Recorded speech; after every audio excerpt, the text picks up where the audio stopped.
So here's something which I wanted to share with you all. So day before, when I was coming back to Bombay in the flight, I saw that there was a couple of kids that a parent was handling, and the younger one, about 2 3 year old, kept crying constantly, like he was not stopping at all. And kudos to the father, he tried for about close to almost 20 minutes to try to entertain him, try to make him quiet. Obviously it would be some turbulence that we were facing on our way to the landing, that's why he was kind of crying. But the last resort was some YouTube downloaded rhymes and poems that he resorted to. So I have seen this pattern in the last 2.5 to 3 years majorly, where if the child isn't eating, isn't responding, isn't doing something according to the parent, or is simply crying, the last resort or the first resort for a lot of parents is the mobile phone. And I want you to think that, is this the right thing as a parent that you're doing to your child? The only stimuli they will remember as in when they keep growing is a screen, whether it's the TV, iPad,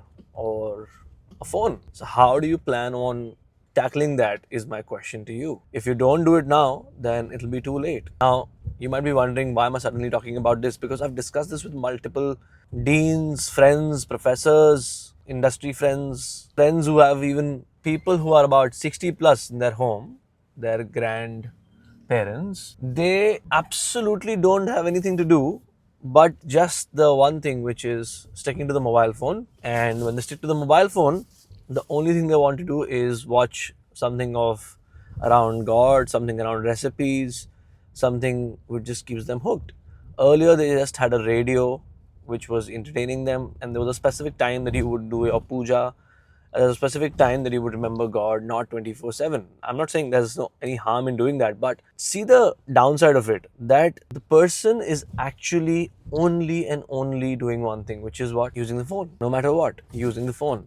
No matter what, using the phone. So before you realize, the phone is already there 24/7 with you, and some of us also work on it, so not denying that. But what I'm explaining is, if you don't tackle this situation now, then it will be too late, especially for people who have children in the developing age of, let's say, 2, 3, 4, or grandparents who are 65 and above. The phone should not be the only thing that they resort to. This is Walk the Talk with Tarun. If you liked it, share it with a parent or with a friend who has a kid or a parent or whoever you think.